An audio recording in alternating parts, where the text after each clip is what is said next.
Hello out there, viewing audience. Nick Cicada here. It is currently 98 degrees here in Denver. It is a hot, hot summer and it shows no signs of slowing down. So in the sweltering heat like this, my mind generally wanders to interesting places. So I was watching Goodfellas last night, and it gets to the scene where they murder Billy Batts in the restaurant, and I was looking at Robert De Niro's character Jimmy Conway, and I guess this is something that I've thought of before, but I've never really been able to articulate, because it's an interesting thought experiment. I know lots of people tout fucking Rocco's Basilasker fucking trolley problem or whatever as an interesting thought experiment. Forget all that shit. That shit's overrated. I got a really interesting thought experiment for you here. Picture for a moment, right?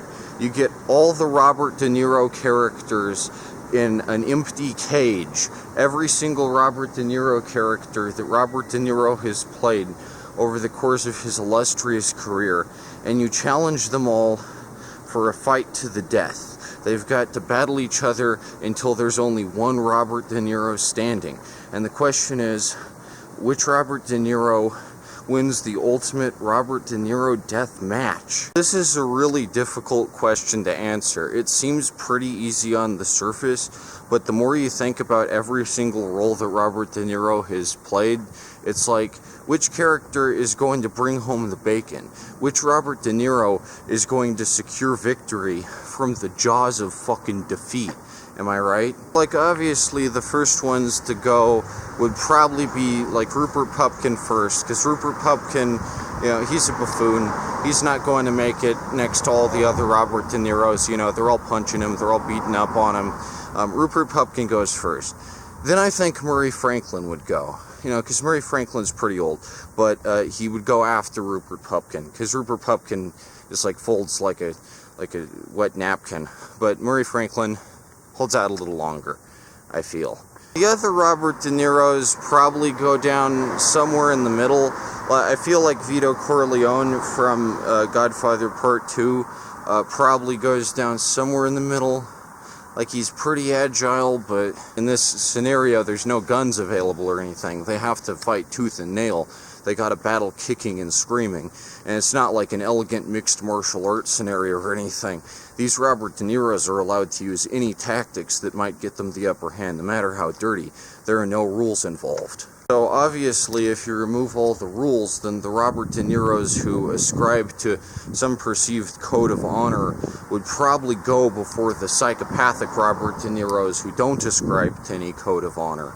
See, I told you this is an interesting thought experiment. So let's skip who goes in the middle, and let's just talk about the top three, the last three, and who I think would ultimately actually win the Robert De Niro Battle of the Century for biggest, strongest Robert De Niro, the ultimate Robert De Niro that kicks all the other Robert De Niro's asses.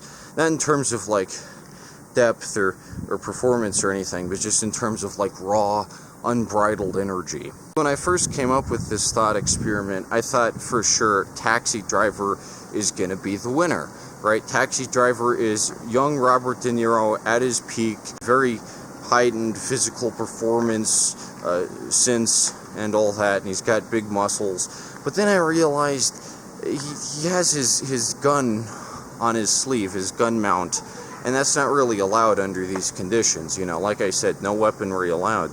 And without his little gun mechanism that he crafts, I mean, how powerful is Taxi Driver Robert De Niro gonna be? So I think ultimately this is how the fight would turn out. The last three standing would definitely be Travis Bickle, Jake LaMotta, and then Max Cady from Cape Fear, right? You see where I'm going with this. The Taxi Driver, despite being the kind of obvious choice, actually only comes in third, because Jake LaMotta, Raging Bull, comes in second, because Jake LaMotta is kind of strong. But this is where the surprise action comes in, right? Because Max Cady is fucking insane. And a lot of people haven't seen Cape Fear, but if you remember that scene where Nick Nolte sends the three guys to beat Max Cady's ass in the parking lot, and he's able to beat all of their asses single-handedly, you know that Max Cady is one deranged son of a bitch, and he's going to beat every other Robert De Niro to an absolute pulp, even Jake LaMotta. Jimmy Conway at this point, as much as I love him, as much as I think he's a fantastic performance from Robert De Niro, and I love his little eyebrow raise as he smokes that soldering cigarette and looks at Maury as if Maury is about to be bumped off. As much as I like Jimmy Conway would be no match against Max Cady. I mean, Jimmy Conway, you know, he can stomp Billy Bat's face into the floor all he wants, but he's no Max Cady. So yeah, I think the last two would actually be Jake LaMotta, you know, because he's physically heightened and he's in top form, but it'd be Jake LaMotta and Max Cady. And contrary to popular belief, this might be a controversial choice, I think Max Cady would win. I don't think Jake LaMotta would make it out of there alive.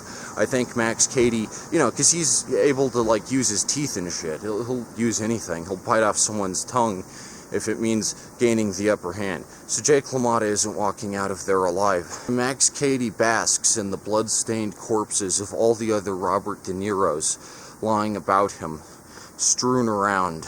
He raises his fist, and then I, as the humble arbiter of this thought experiment, award Max Cady $5 million and the key to the city. These are the kind of interesting thought experiments that your mind can conjure up when you stop thinking about the lame-ass trolley problem or whatever the fuck. The solution to the trolley problem, by the way, is that you shouldn't even consider it in the first place because it's anti-railroad propaganda. Rail-run trains are always equipped with emergency brakes, so the trolley problem is complete bullshit, and nobody should ever have to worry about it. I think the ultimate Robert De Niro death match is a much more interesting scenario, and it's really interesting to consider.